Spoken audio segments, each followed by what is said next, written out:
they were sharing. Obasanjo funded that, but he continued to deny it.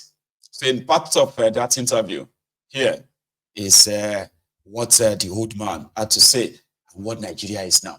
Tinubu came to power with no plan. That's what he said. But I'm like, no. He came to power with a lot of plan. And he's executing the plan one after the other. Now, body go tell the rest of Nigeria when he's done. Obasanjo. What do you say of a Nigerian president who came to office without a plan?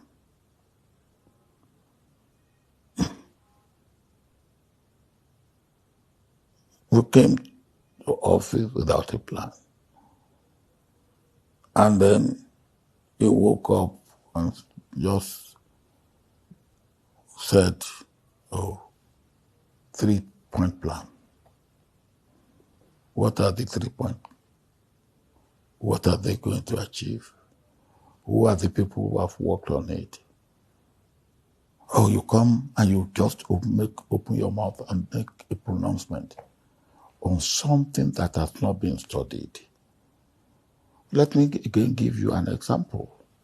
When I was military head of state, we decided to really be part of the frontline states to fight the last vestiges of colonialism and apartheid. And we were determined. So as a result of our policy, our pronouncement, our determination, then we became known as member of the frontline state, even though we were thousands of kilometers from the front line. And we decided that we will do what needs to be done. And then we worked with the frontline states. And where it was necessary that we go the whole hog with them, we did. And at the end of the day, we succeeded. But it cost us something. But what it cost us could have been wasted, even on anything. But our commitment make African countries and the international community to take us seriously and respect us, and they respected us for it. And that's leadership. Kagame and Rwanda is getting better. Why shouldn't Nigeria have given Baba a third term? Well, I don't know where Nigeria, but if I had wanted a third term, I would have got it. I didn't want a third term. But as I have said, I know some governors who are working for this, believing that if I, as president, got a third term, they will get automatically. Okay. That I knew. But Yes. that's their own. But I didn't want a third term. If I wanted a third term, I would have got it. Would that have worked for us as a nation? Now, just wait. Look, getting debt relief is much more difficult than getting a third term. Getting a third term wouldn't involve me going to France, England, and America, and Japan, and Italy, and Germany to virtually beg. Now, the point is this. I alluded to that sometime earlier on. Leaders don't flock. So when you get one, use it well and use it maximally. How many times was Winston Churchill used as a leader? But again, the way of human beings, he saved Britain from the Nazis. And at the end of it, they call him a warmonger. He was lucky. He was a lucky leader because before, and they voted him out of parliament. You remember? But before he died, he was declared the man of the century. He was lucky. Many leaders were not as lucky. Many are appreciated after their life. And if you have any leader who, you see, another thing about leaders is they came in, when leaders come in, they are raw, inexperienced. And I have to learn and probably make mistakes. But by the time they are to go, whether it's 1 term or 2 term, they have gathered a lot of experience. And that is when they are more useful, like a smelly cheese, an old cheese. The smellier, the better. What do you? So his arguments may be a little bit plausible, right? Because on the third term issue, sure you get, because the issue of third term is a constitutional amendment, right? So if he gets the no term limit like third terms, the governors were also going to get a third term. But from what we know, then and still know is that the funding for the constitutional amendment that they smuggled third term for president and governors in was funded by Obasanjo's presidency. The presidency, that's what they call them, the executive. People sat in 2005 at what was then called the National Conference. And they came up with idea of how they believed that Nigeria should exist and should be run back then. And there was nothing like third term or what have you, no term limits. They proposed 6-year single term, okay? And then power rotation, like if a northerner become president, a southerner, anybody from any part of the south, yeah, it should be shifted there the next 6 years and it should go to the north. But the senators, when they submitted the 2005 National Confab report to the National Assembly, Ibrahim Mansour is dead now, and others, they decided to kind of smuggle in another 4 years. Instead of the 6-year single term, they smuggled in another 4-year term, like to say there shouldn't be, time limits. Anybody, as long as they conduct election every 4 years, if you win, you can be a governor for life, you can be a president for life. And that was what ruined that beautiful conference and the report, which would have given Nigeria the first democratic constitution that would have been subjected to referendum. That some of the problems you are seeing today, maybe they will still be there, but they won't be as divided as Nigeria is today. But because of that third term, the moment they flung out the third term agenda and all of that, because it was tagged third term agenda, the moment it got flung out like this, everything inside that report as well trashed. And since then, every successive regime in Nigeria has been campaigning to say they will implement, but they never did. Until Goodluck Jonathan decided that he was, I think Jonathan had his own as well. When was that? I think he had his own conference too. I can't remember. Sorry, am I mixing them up? He now promised that he was going to implement his own report when he wins his second term. He was using it to campaign for his own second term in 2015, but he never came back. And Bukwari never touched it. So they've been like that, you know, selfish, self-centered, and greedy, only to years later to regret and say, I would have done this. I should have done that and all that. Today, Obasanjo look around and he was like, man, look at the young people. Frustrated, jobless, angry, hungry, because a man who never had any plan to say, this is what I want to come and do. I want to come and fix the problem of unemployment. I want to come and fix this problem of corruption and all that. Sure, you get. Kolu has no plan. The only plan he has, no plan for you.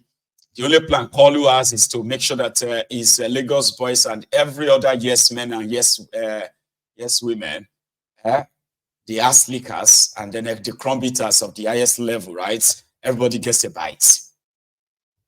Obasanjo. Sir, are you a happy Nigerian currently? Oh, I am very happy. I am optimistic. I am concerned. Because being concerned is different from being happy. Being happy, yes, sir. Being worried is different from being happy. I'm worried, though, particularly with the youth. I have always said it, and I will say it again. We are all sitting on a keg of gunpowder if we ignore our youth.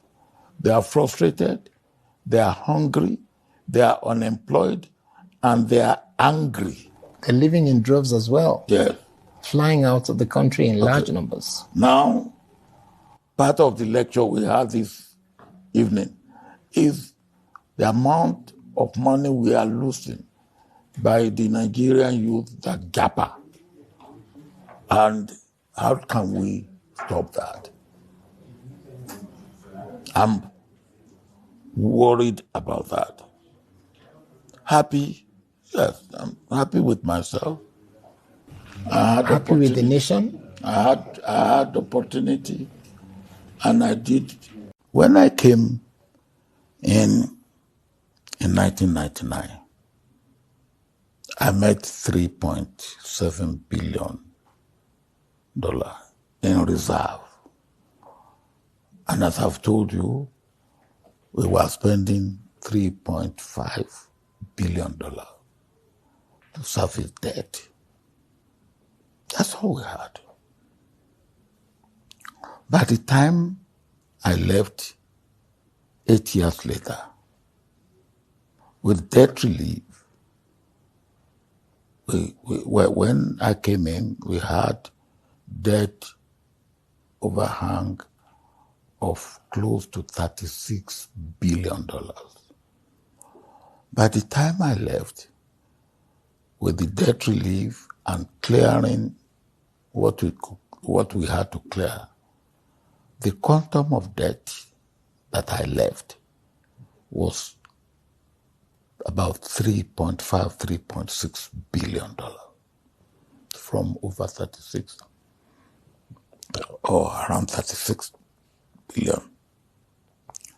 At the same time, the reserve that was 3.7 went to $45 billion. At the same time, we had what we called excess crude. This is the amount that is in excess between what we budgeted, that we will sell the crude oil, and what we actually sell it. Normally, we were conservative in budgeting, and We call it excess crude. We had around $25 billion. So when you add that to reserve, we were talking of what?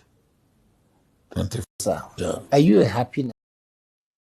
Is right. That's actually true.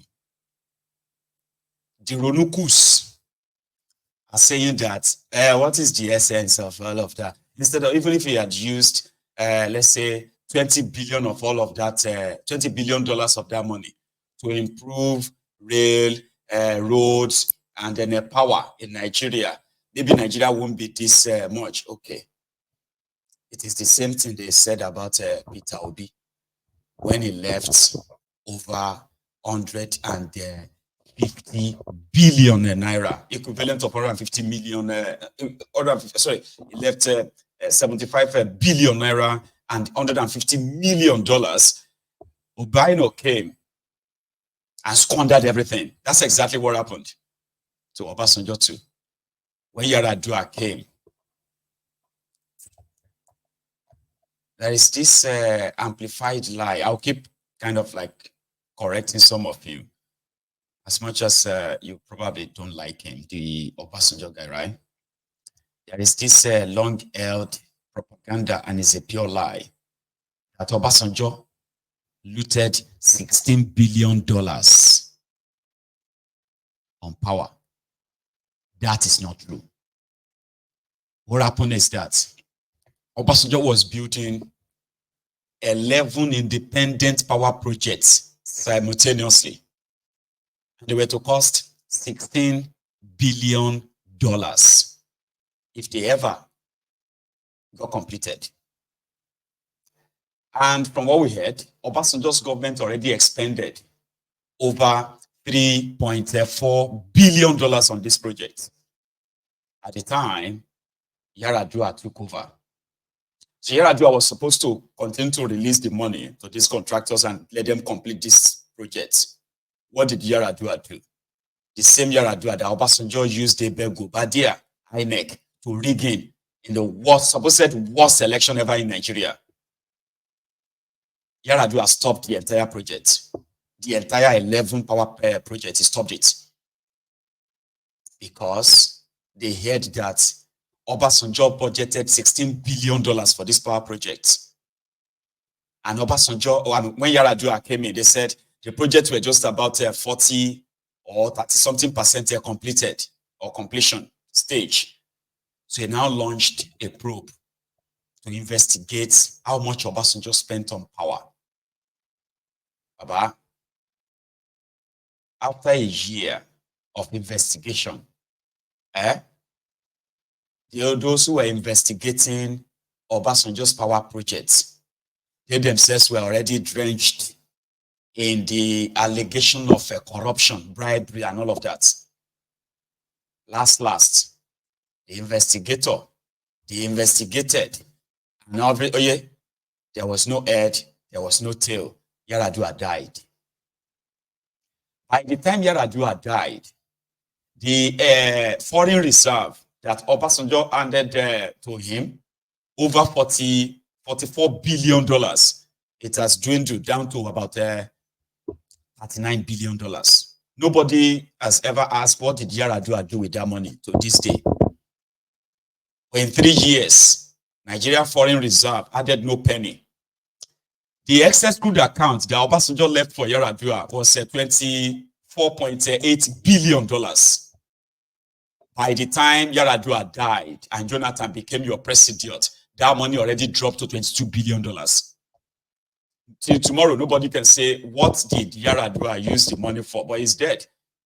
He's the best president ever in Nigeria because he reduced the price of petroleum from 87 naira to 67 naira or something. You see, that 3 years, it was a looting galore. Then Jonathan came in. By the time they added it over to Jonathan, by the time Jonathan was leaving, the Nigerian foreign reserve has dropped down to 33 billion, 6 billion, gone. The excess crude account, when Jonathan was leaving in 2015, There's a story behind that one, though, and I'll tell you that one. By the time Jonathan was handing over to Bokwari in 2015, the excess crude account in Nigeria was only 7.5 billion from $22 billion. It wasn't Jonathan that looted it alone. It was shared because ACN of Adams Oshiomole Edo, Rotifmi Amechi of Rivers, Isaleko Barack Obama Fashola, and maybe two others. They took Jonathan to court because they heard that Jonathan was not only borrowing money to pay salaries. Jonathan has been spending the excess crude account money. So they took him to court. And the court ruled that excess crude account money is money from the sale of crude oil. And by Nigeria law, any crude oil sold in Nigeria by the federal government of Nigeria, that money must be shared by all the states in Nigeria and federal government. So the federal government can keep its own share in excess accounts, but it cannot keep the state share in excess accounts. So he must share the money. Jonathan had to make a deal with them and say, please don't let us share all the money. Okay, but let's share some of it. And by the time Jonathan was leaving, from $22 billion and $7.5 million remained. Guess what? Within just 4 years of Bokwari, the excess crude accounts balance was less than $1,000. Yeah, he heard me right. 1 million, no? $7.5 billion. Today, nobody is talking about the excess crude account anymore because the money we're inside have no fee reach $100. It doesn't exist anymore. That was the story of Solomon Grundy of excess crude accounts. Similarly, by the time Bokwari was done with Nigeria foreign reserve from $33 billion is probably left with just $3 billion right now. I know they are hiding something from you that you probably should be reminded of. It is the fact that they have used the Nigerian foreign reserve as a collateral. JP Morgan and a few others like that who gave money to Nigeria. We don't know what they use the money for. If tomorrow they decide that they want their money back, if Nigeria failed to fund, to service that debt, they can just go to the New York World Bank and take their $28 billion, which they give to which they give to Bokwari. Today, Tinubu is cooking the book, telling all of you that the Nigerian foreign reserve now is $39 billion. Ironic, because you have to be selling something. If you ask them, okay, where did you get the money from? The money you put in the excess, foreign reserve that now has nearly $40 billion. Show us, what did you sell? BNJ. Just same way they are cooking the book. They are cooking the book to make you believe that unemployment rate in Nigeria, in fact, Nigeria don't get any unemployment problem. Right now in Nigeria, it's only 4.5% Nigerians that are unemployed. You know that they started cooking the book. And now they don't change it. They say, no, they were not calculating it well before. Now, it is not 60% Nigerians unemployed. No. It's only 4.5%. Nigeria don't get unemployment problem. And you all know that you have unemployment problem, underemployment problem. Abi? They are cooking the book now. When these guys are done, you will realize that statistics, data stubborn. You can cook the book. You can continue to drive a media narrative. You can, but the reality, go. You cannot cover it. And that's what you are experiencing right now in that contraption. APC, Egbekegbe, that led you to this stage, will tell you that why didn't they do it then? Now you are doing a baby walk of pain. Abaribe was on Arise TV where he had a chat about so many things. Then they started talking about the Nigeria's, Tinubu's cabinet reshuffle. No be government will get real plan, workable policy. will introduce that or give that to his ministers to work with. They have no real policy that is human development policy. No, it is about tax collection, tax them, rent seekers. So yeah, take the rents from them. Abaribe. That the problem is the cabinet. That is my own view. My view is this, that there are fundamental